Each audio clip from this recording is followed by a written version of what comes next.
wanted us to get this started. We learned today that Don Luck is not going to be able to be here today. John just learned that this morning as well. Oh, surprise! You get to practice your centered, That's right. meditative, Yes. unanxious presence, right? You get to. We have talked. Yeah, right. We had talked about doing this class for a number of years, and finally now this is the right time and season to be doing this. So John, thank you so much for being part of for leading this, for inviting us onto this introductory journey. And we look forward to where we'll go together. So welcome. Thank you. Thank you. Is all the electronics, are they doing their thing? Our recording, so we're good. Yeah. Okay. So thank you very much. I appreciate this opportunity.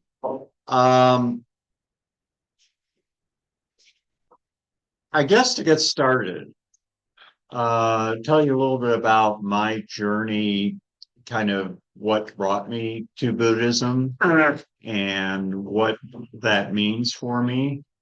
I think the way to begin with is the idea behind Buddhism that attracted me is it's a way of working with your mind. It's a way of logically observing reality for what it is.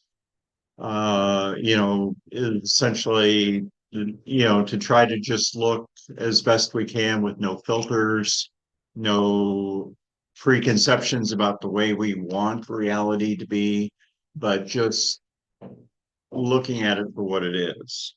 And while some people practice Buddhism as a religion, I do not think of it that way. Most people in the West don't think of it that way. Instead, you can think of it as a practice, a psychology, a way of observing the world and observing the way your own mind works and how to see the world compassionately, clearly. One of the things that some people misunderstand about Buddhism is they say, well, if you just accept everything the way it is, are we somehow just condoning all the horrible crap that's going on in the world today? Won't get into any details on that here. But that's not really true. If you think about it, the only way you can really effectively change things and the only way you can effectively instigate change is to be able to see clearly what really is going on.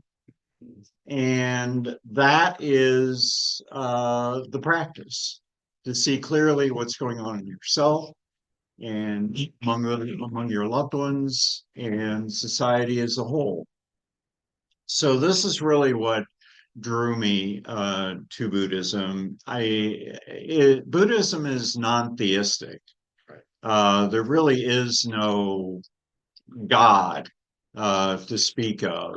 And while that's not true for every Buddhist all over the world, again, in the West, we treat it kind of as a non-theistic religion or philosophy or psychology, whatever word you want to use. Spirituality, yeah. And depending on the branch of Buddhism that you relate to, some have very elaborate imagery of deities, of bodhisattvas, and the interesting thing is most Buddhists think of those not as external persons or entities, but as mind states. They represent aspects of our mind and how we view things. Interestingly enough, a teacher that I have worked with for a number of years, his family, I believe, is Southern Methodists down in, I think, Arkansas or Alabama or one of those states way down there. And, they invite him to church and he gladly goes. And how he relates to it, he calls Jesus the Bodhisattva of compassion. And there's no discord or no conflict in those images. He can feel Let's see free. what that term means, bodhisattva, because some might not. Oh, okay, yeah. I could blame that on that was supposed to be Don's thing. If he's watching right now, I'm sure I'll hear about it. So a bodhisattva is a extremely enlightened being, a being who is could be an historic person or perhaps isn't. It doesn't really matter. But the point is that this is a person who's achieved a very high degree of enlightenment, of being able to understand their own mind, their own practice, that they are, pretty much free from attachments and stress. That is not me, by the way. And So surprised. what's that? I'm so surprised. I've never met a type A bodhisattva. But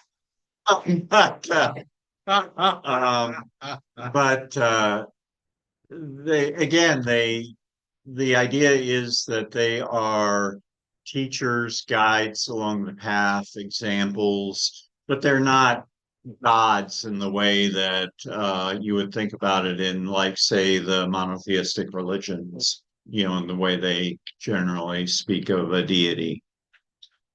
So all of that is what got me interested in this. So as we go through the material, please feel free to interrupt with questions.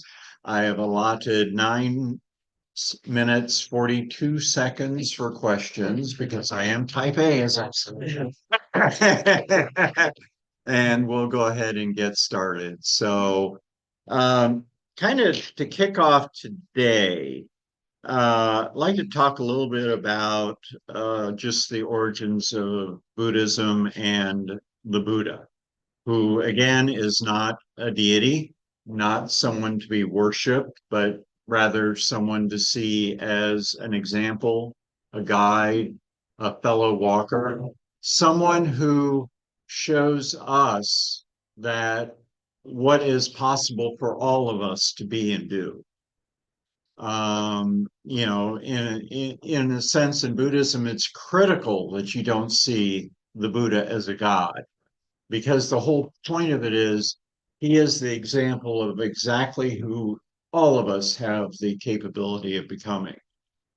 And in fact, in the tradition that I practice, I would take it even a step farther. We are bodhisattvas. We are Buddhas. We just don't always get it. We don't know it. And so the idea of practice is just to discover who you are, that, your basic goodness, the inherent goodness that is in each and every one of you. And that is together what our path is. So, Shakyamuni Buddha, the historic Buddha figure, we assume historic, we don't know.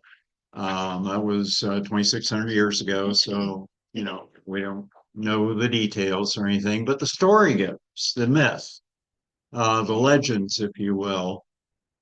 He was a prince, grew up in a fabulous mansion, had servants, all his needs were taken care of, and his father thought he was a beautiful, beautiful child. And his love for this child told him, I don't want to see him suffer, and I do not want him to see suffering. So he instructed everyone in the palace to essentially shield him from all of that. They built high walls around the palace. They brought in all these amazing things. All his friends came in. All his friends were young and healthy and, vibrant. And that's all he saw. But he was talking to one friend who said, that, well, there is pain out there and sickness. And he had never heard of that before. He had never heard that there was anything other than this wonderful life. He thought that's the way everybody lived. So he said, I am not going to shield myself from that. So he and this buddy of his snuck out and he saw the pain, he saw birth, old age, sickness, and death. And in all those aspects of human suffering, he learned what it was like to be a real person and not be shielded. And he realized that that is the truth in himself too. He was just being shielded from it. He would one day grow old. He would one day die. He just didn't know that at the time. So, to make a long story short, he just basically left. He left the palace and he went to meet people where they were and to understand how to reconcile suffering to himself and to find some sense of peace, through all that without denying it. So, like any good person, young, maybe 20-ish something, he decided he'd go the other extreme. He said, well, if wealth isn't it, then poverty, that's the way it's got to be. So he became what's called an ascetic, which I don't know if all of you have heard the term, but basically somebody who lives with no money, survives only on any gifts that people may choose to give him. And he devoted himself to a spiritual life of asceticism, not dissimilar from some of the church fathers and church mothers who, took vows of poverty. That was what he did. And he did that for a number of years. He traveled with these people and he sought out teachers to try to teach him how to reconcile, birth, old age, sickness, and death, all the suffering in the world to live it. How do you reconcile all that? How do you live? What keeps you from just ending it all? And the trouble was he never quite got the answers he was looking for. So he basically, they say one day sat under what's called a Bodhi tree, which is, I don't know, banyan trees, very similar to that. You see them all over. And he just sat there and he said, I am not moving until I get enlightened, until I understand. And they say he was there for months and months, did not eat, did not drink. Well, it's a myth. But basically sat there until it occurred to him. And all of a sudden, he realized the truth of life and of suffering and of his place in that. And at that moment, it is said that he instantly became an enlightened being. He became the Buddha. And uh, the Buddha is not a name, it's a title, enlightened one or awakened one. There are several translations for it. And that was how he learned to enlightenment. And as a result of that, the original teachers that he were following around as ascetics came to him because now he felt like he got the answers and it didn't involve starving himself. He had no issue with chowing down and having good meals and all that sort of thing. And they came to him and said, "What are you doing? You're breaking your vows of poverty and asceticism." And he said, "But that's not the way. Here is the way." And what I'm about to tell you is what is considered his first teachings on his enlightenment, what he discovered. And that's called the Four Noble Truths. And the part of the Four Noble Truths is called the Noble Eightfold Path. And we'll get into all of that. Um, I've got allocated about 20 minutes or so to go through that. So start your watches in 20 minutes, you'll be enlightened. But before I begin, any questions on the Buddha's life? That was like extremely um, abbreviated, but any questions about what I've talked about so far? When did he live? Huh? When? About 2,600 years ago. And it was in an area that is now part of India. Mhm, mhm. And if he was such a beloved child, did the family not go after him in any way and wanted home? Story doesn't really And tell that. They say actually he had been married by the time that he left, and he left his wife and supposedly left his child as well, to begin this life. And there's various stories about eventually reuniting and she becoming a bodhisattva and a great teacher as well, and all this sort of thing. But, again, I was trying to condense this down. We could, talk a whole hour just on the life, but that kind of covers some of the main high points. Yes. When did the organizational structure of Buddhism begin to form? During his lifetime, or how long after? Well, back then they didn't really have articles of incorporation or anything like that. It was just sort of a movement, which very much mirrors what happened with Christianity. Yeah, very much. It was a movement, and the movement became schools of thought around Buddhism. And there are a number of different schools of thought that some are geographically based, some are based on sort of the philosophy, excuse me, of the teachers of that particular school. It can get quite involved. There's Theravada Buddhism, which tends to be in India and Sri Lanka. Zen Buddhism in Japan and China.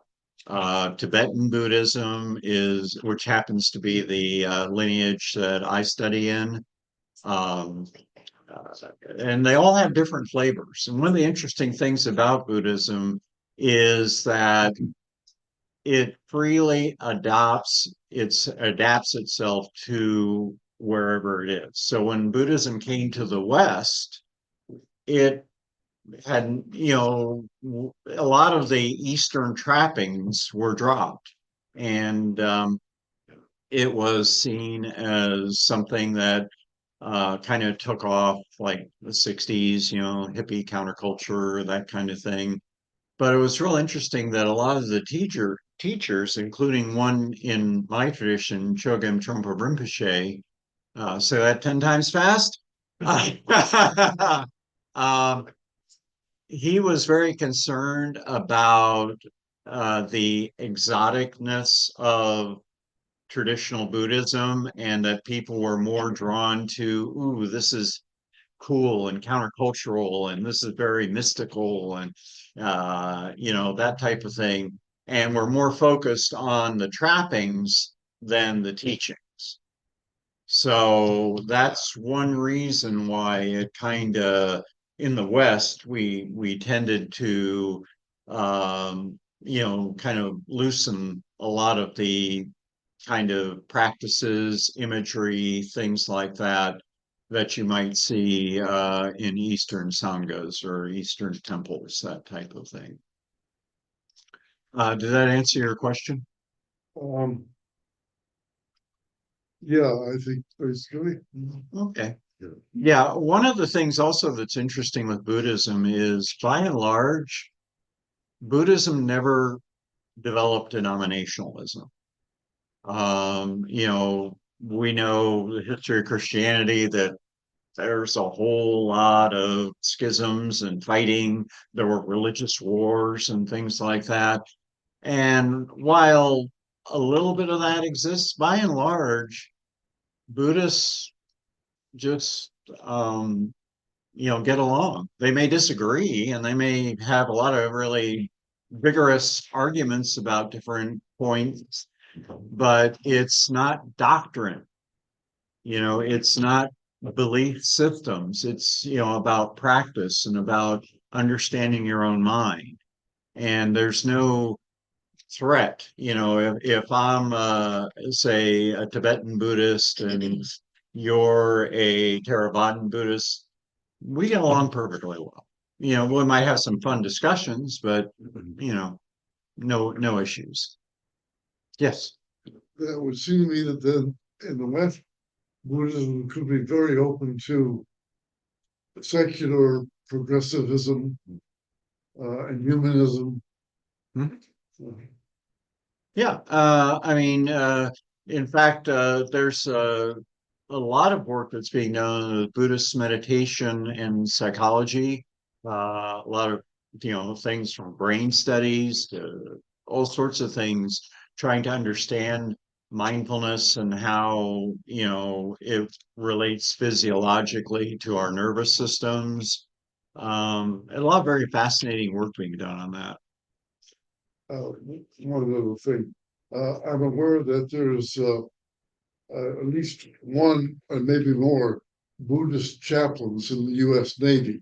And a Buddhist flag has been developed for flying when Buddhist ceremonies or observance or whatever you want to call them are being conducted on board ship and so on. So there is a slow but dawning revelation that maybe that's another appropriate way for the state to recognize a form of spirituality.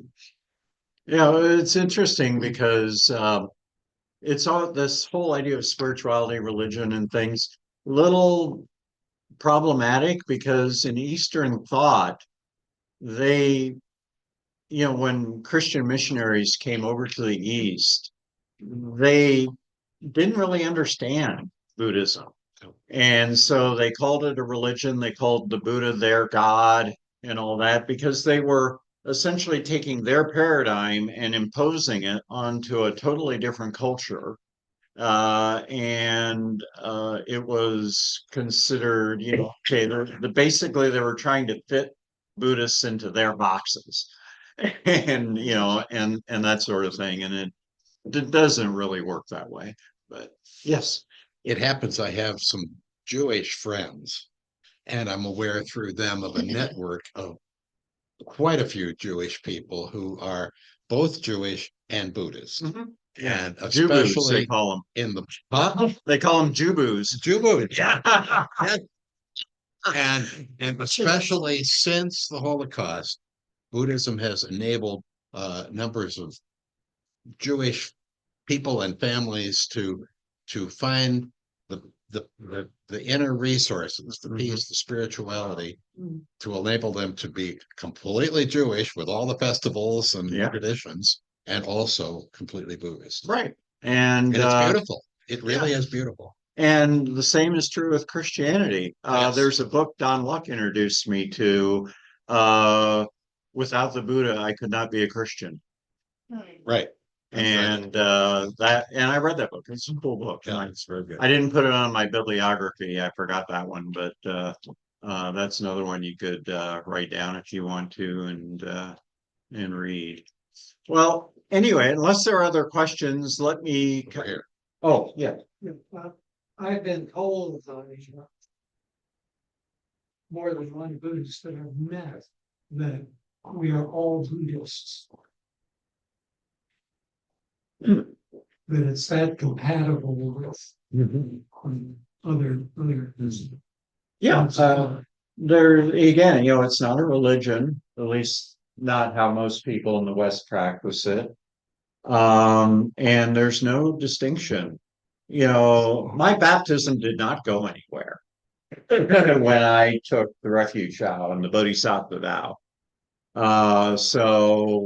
And there's no conflict there. So yeah, that is true. I don't know that I'd say everyone is a Buddhist because I think that's a little kind of pushy. But yeah.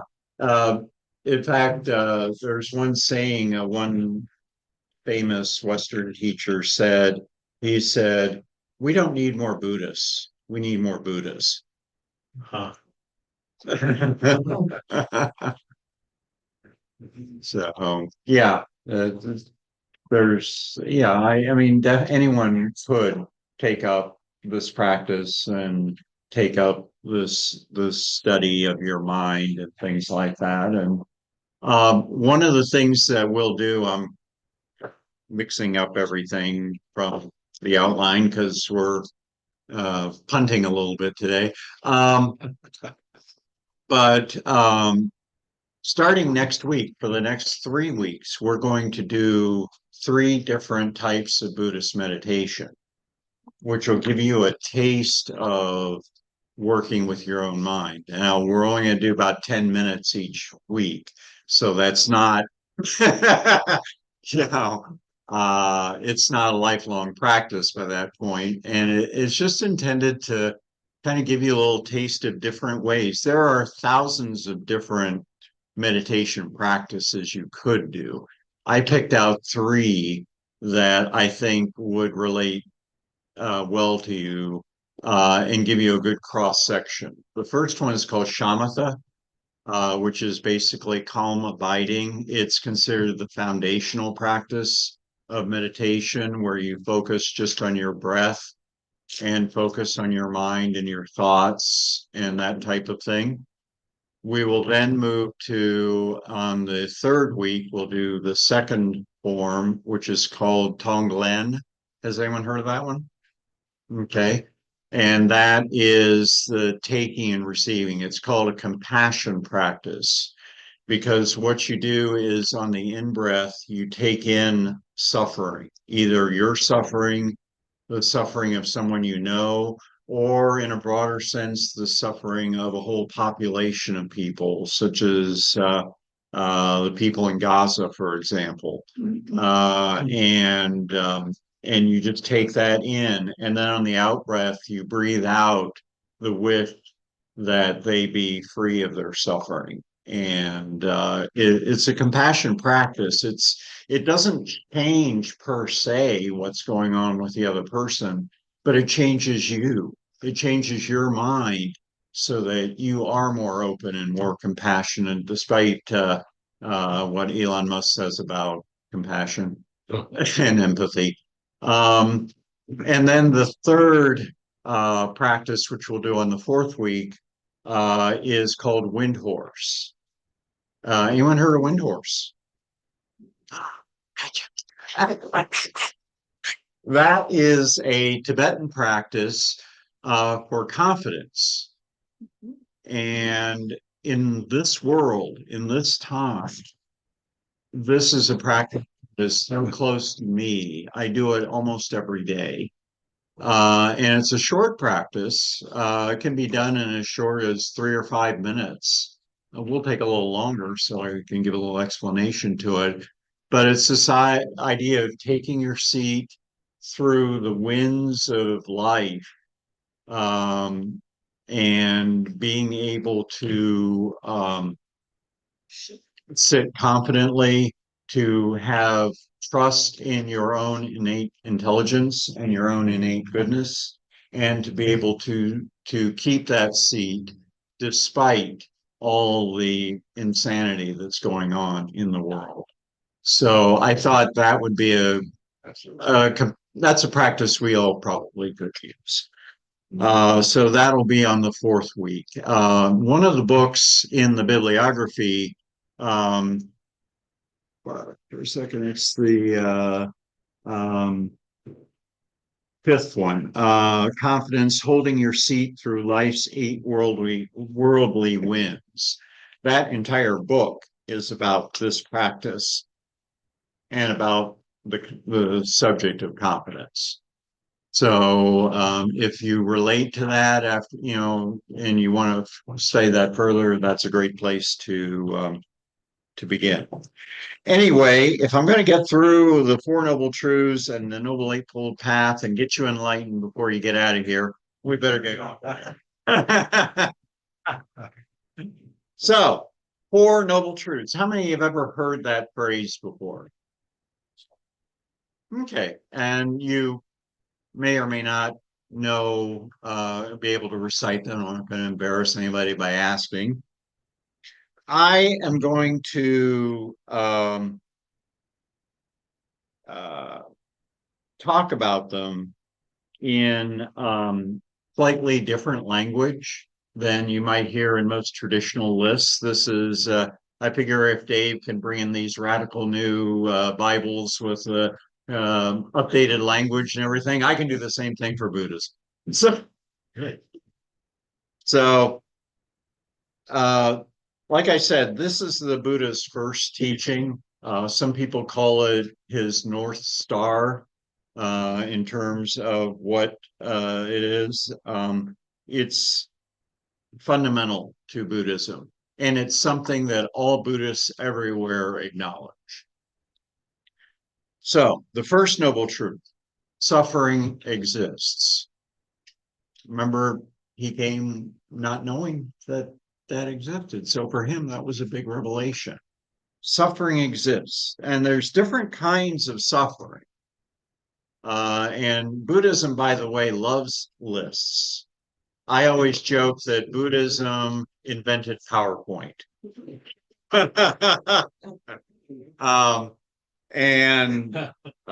So there are three kinds of suffering.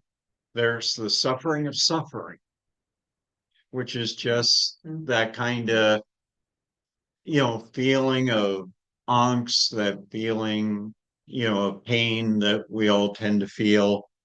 There's the suffering of change, which is, we tend to all, no matter how much we feel we're progressive and how much we want change, deep down in our core, it threatens us. And then there's the suffering of conditioned existence, which is all pervasive suffering, which is more like sort of that existential dread, that kind of thing. And of course, another list, there are 8 instances of suffering, and I'm not going to go into, I'm just going to read them off and not go into detail on them. Suffering of birth. So, Say a little bit about that existential dread, just kind of what that. well, just sort of that the idea that your life is impermanent, that your life, there will be suffering in your life, that type of thing. It's that psychological state that isn't just predicated on maybe one particular activity or one particular event that happens, but it's just sort of that whole view of life. Think of Charlie Brown, perfect example of existential suffering. Yes. How would you distinguish the first and the third one? Because I was thinking of that with the first one you said, that Well- means suffering is suffering. Well, the suffering of suffering is more to deal with just the pain of those moments that I talked about, those individual things that occurred. Where existential suffering or the all pervasive suffering is sort of that amalgam of just life. And that's how I would distinguish the two. So these eight, which again, I'll just briefly go through because Buddhists love lists and we can't have can't have a class on Buddhism without a list. So there's the suffering of birth, the suffering of old age, the suffering of illness, the suffering of death. Where'd you hear that list before? In the story of the Buddha. Those were the first four revelations that he had when he left the palace: birth, old age, sickness, death. Then the suffering of encountering what is unpleasant. So, all of a sudden coming into contact with something that you're averse to, that causes you pain. And then the suffering of separation from what is pleasant. You might lose a loved one, or it could be something very simple like, my favorite TV show just got canceled.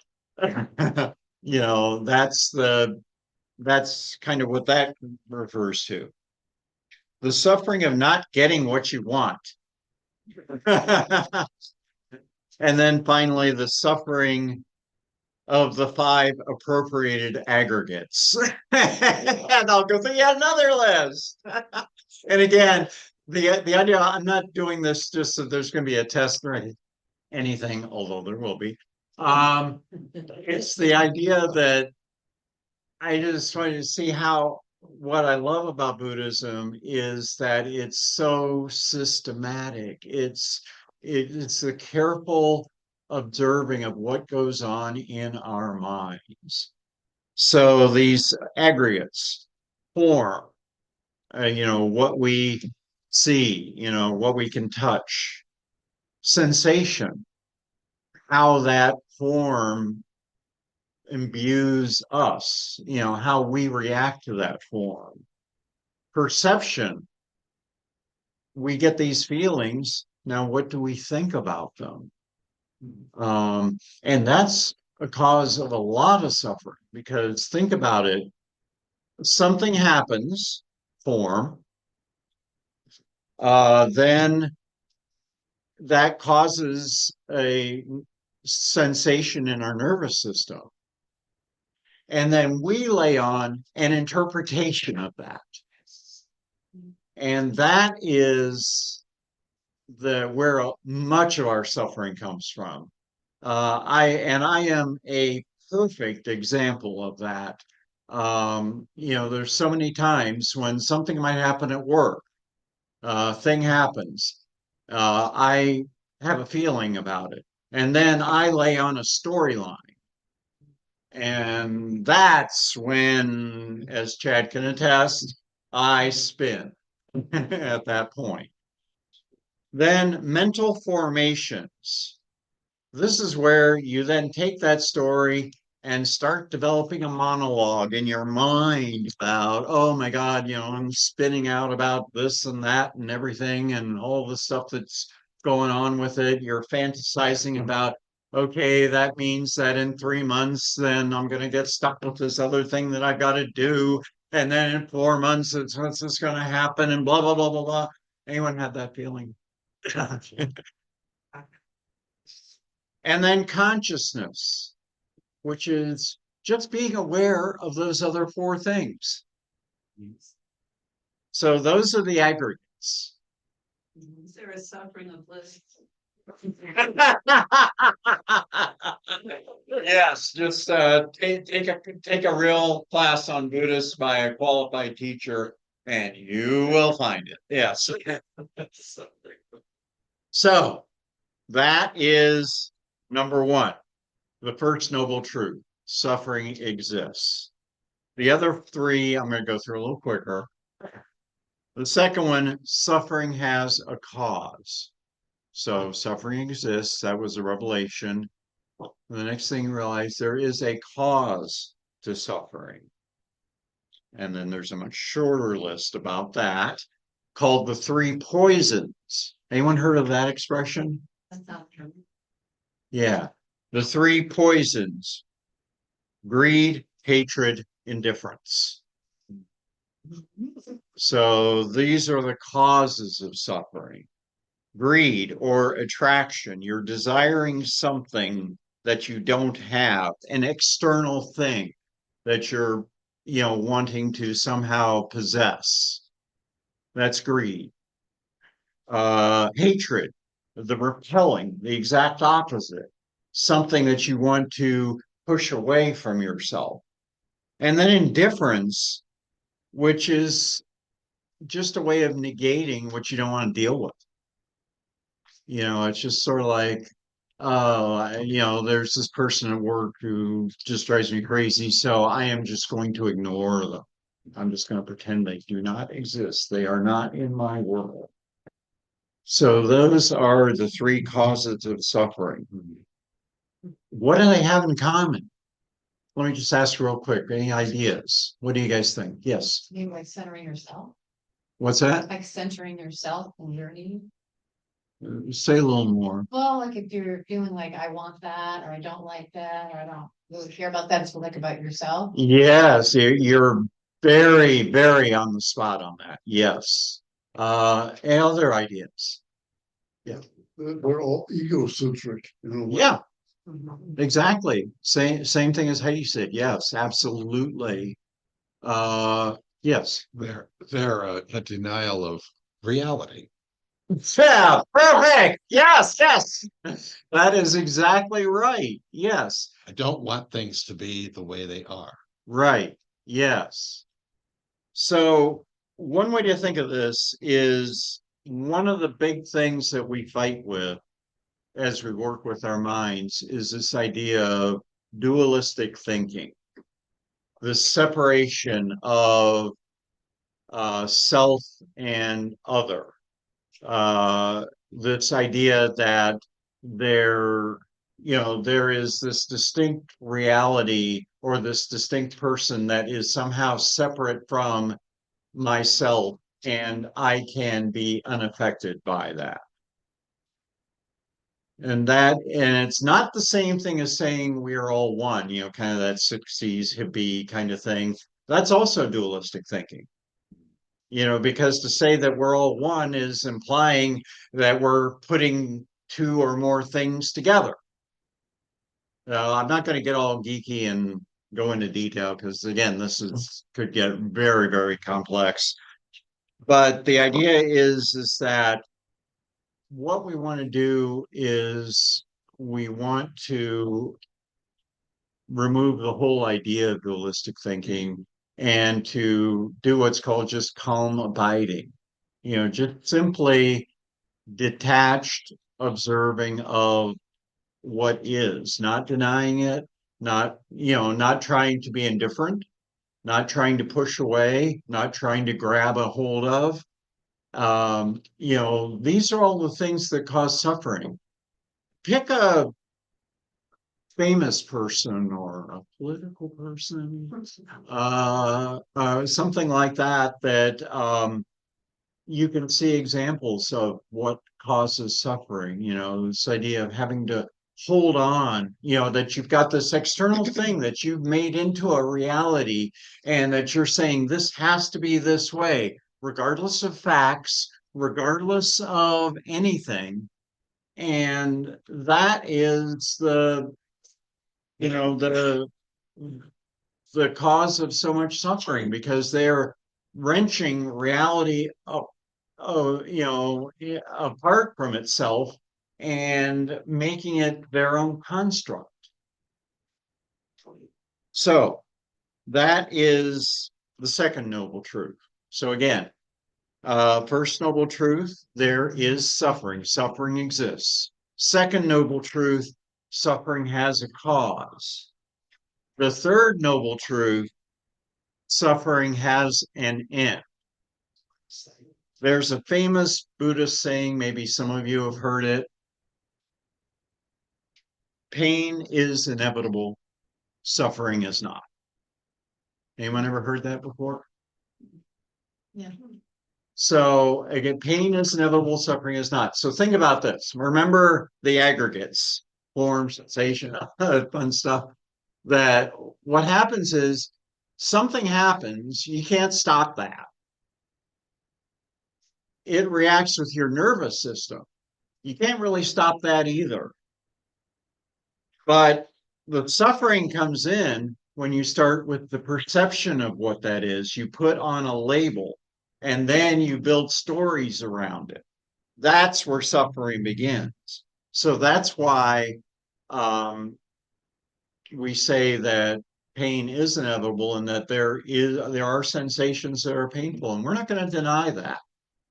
It's not like, there's this misconception out there that Buddhists are like Vulcans or something, no emotions or no, that's not it at all. Exactly the opposite.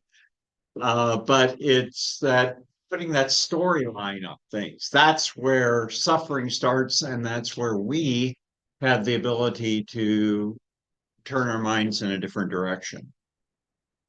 And so the cessation of suffering is not found in these external things. Remember, we're getting rid of dualistic thinking. That means no savior, no deity, no external source, no spouse, no friend, no teacher, no Buddha can save us. This is all work we do ourselves. And that is the work of meditation, as well as the other practices, which we'll get into in just a second. So that's the big, and quite frankly, that's the big difference between Buddhism and Christianity. There is no savior in Buddhism. We have all that we need. We are basically good. We just need to discover our basic goodness. We all have the capacity to be enlightened. And I know there are some people that may seem like a stretch to try to imagine that they can be enlightened, but the idea is they can't. All of us have that potential. In fact, one could argue there's no such thing as responsibility if they didn't have the potential to be enlightened. If they had no potential to be enlightened, then they couldn't be held accountable for anything. So, again, we'll go through. First one is suffering exists, first noble truth. Second, suffering has a cause. Third, suffering has an end. Fourth, there is a path that leads us to the end of suffering, to the end of the storylines, not the end of pain, but the end of suffering. And that is the Eightfold Path, which now we're going to get into. So the fourth one is really the which is another list. So, and I'm taking these out of traditional order a little bit. I'm grouping them by category just because I think it is helpful. The first thing to understand about the Eightfold Path is it's not about right or wrong, being a saint or a sinner or any of these kinds of things. It's about those things that will lead us to become awakened or to discover our awakenment. And the key also is that we welcome the tension. There's a lot of stuff in there where people have different ideas about how to interpret the Eightfold Path. Some believe it, say, means no killing and no, you know, you have to be a vegan. You cannot kill life of any kind. We'll ignore plant life for the time being, but others like me, I feel perfectly free to eat meat, and you know, that's not an issue for me. But you know, different people interpret things differently. So, Be enlightened. six more. So if you're enlightened and is there a single enlightenment? Or is it an enlightenment for you as an individual, which then doesn't necessarily translate to other people? Well, enlightenment is basically, I like the term being awakened a lot more than enlightenment, because enlightenment sometimes sounds a little woo-woo. And um, you know, it's simply being totally awake. You know, we talked about you know, like the aggregates, for example. You know, we build these stories. And what is all that doing? All those stories, they're clouding our perception of reality as it is. You know, an enlightened being is somebody who sees their world clearly and completely with no storylines, no add-ons, none of the kind of historical baggage that, you know, we put on from our past and all this kind of thing. But it's not being enlightened myself. I can't speak from experience, but it's basically just being able to fully be, you know, to be who you are, and you know, completely free of the impediments of you know, the sufferings that we put on ourselves, hatred, all these other kinds of things. And it's, yeah, in a sense, it could be different for different people because everyone has their own history. You know, what your reality is isn't necessarily exactly like mine. But that doesn't mean that we both couldn't achieve seeing our reality completely clearly. Did that answer your question? Yeah. Okay. I mean, Somewhere in there, I don't need it, but somewhere in there where you start talking about seeing reality without any, I think of journalism. Seriously. And how some of us try to report stories that way mhm. without our baggage, without anybody else's baggage, just reporting what is. Then you have to watch those that come with baggage. But anyway, Yeah, that's a great example. Yeah, that's fantastic example. The only thing I would add to that is I wouldn't say you're fully enlightened, you know, if you've got this baggage, but you're kind of, you know, counterbalancing that or intentionally, you know, not applying it. It's still there, and there's still going to be subtle ways it might creep in. conversations. That's why you got a good editor. But anyway, Yeah, but the idea with enlightenment is that you totally let all that baggage go. You know, and that's sort of, and that's why you know, in one sense it's, you know, very difficult to achieve, but in another sense we all have that potential to be it. And you know, the purpose isn't to become enlightened, but to discover our enlightenment. Okay, Noble Eightfold Path in 8 minutes. So 1 minute per thing. So the first grouping, which has two of the eight, is what's called prajna, which is discernment or wisdom. And the first one is right view, which is what we've been talking about, being able to see things as they are without distraction, without illusion, without filters, but just clear seeing. The second one is right intention. And, for monastics, this is really easy. But, for the rest of us, and the traditional Buddhist word for that is householder, or somebody who basically is like all of us, with maybe the exception of Dave. We have real jobs, we live in the real world, we do all this kind of stuff. Yeah. You don't have a real job, you're just a pastor.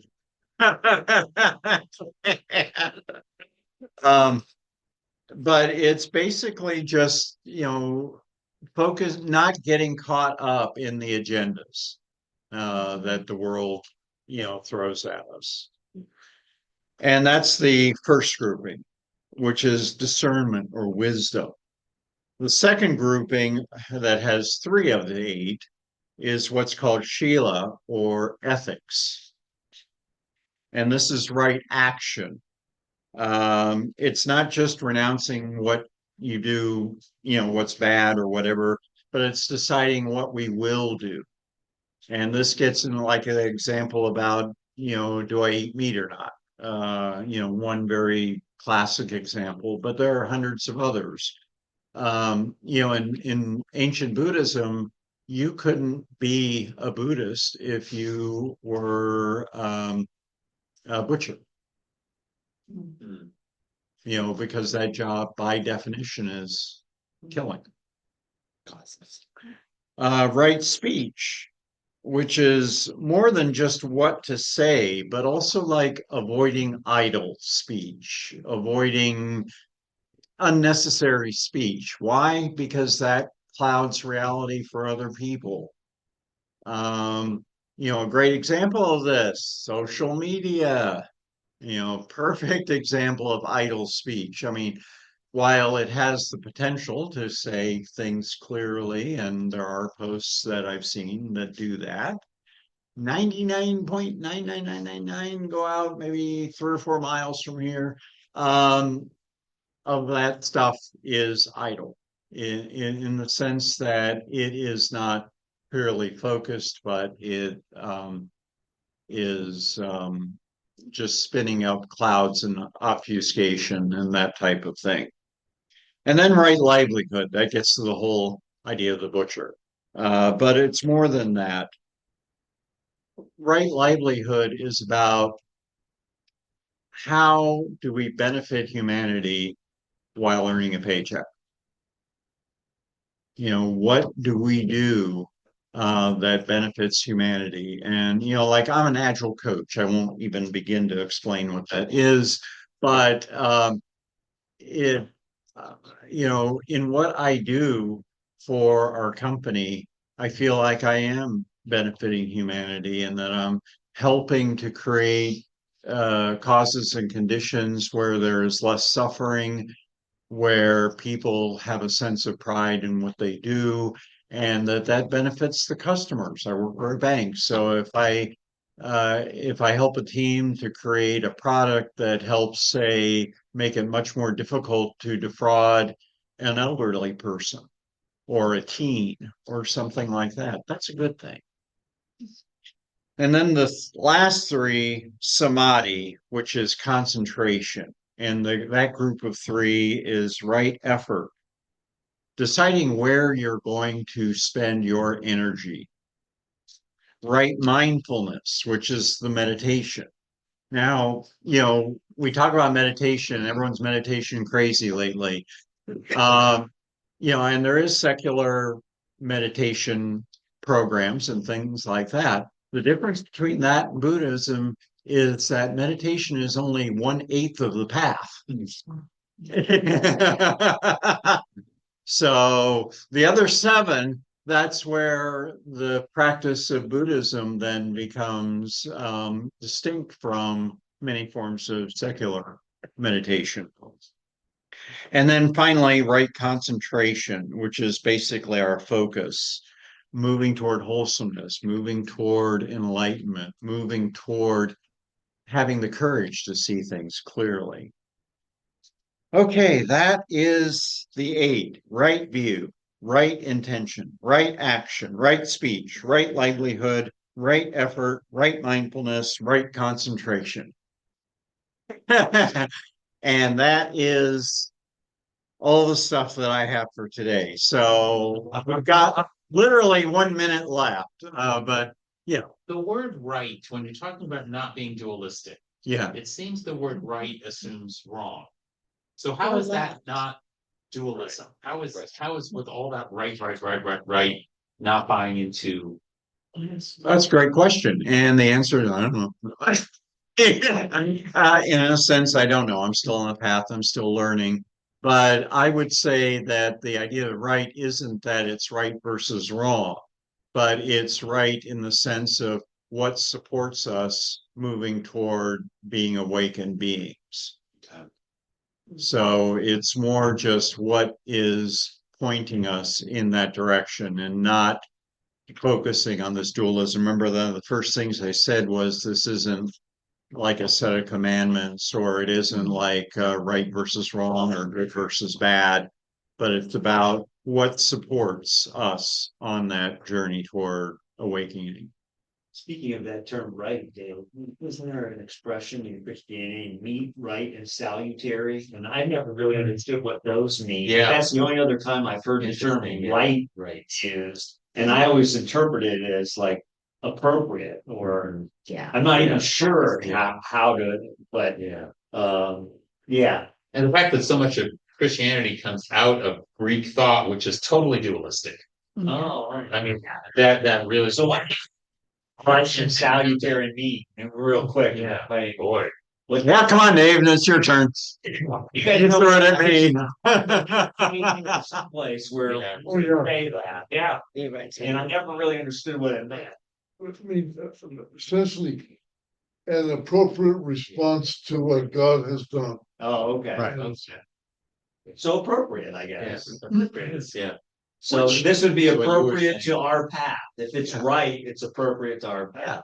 And you know, in theology, in Christian theology too, there's definitely a vein of it that is countering dualistic thinking. Yes. And you know, I mean, we could get into a whole thing on that too, but you know, basically, you know, the dualisms, heaven, hell, God, the devil, Yeah. good, bad, all those things are not necessarily maybe the most helpful ways of viewing, you know, the story of Christianity and the story of Jesus.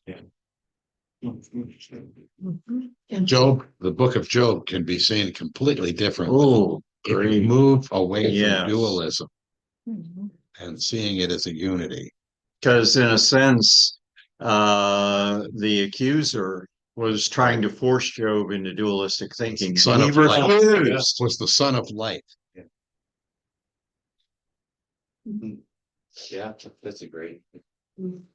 Interesting. Okay, well, I think we're at the end of our time.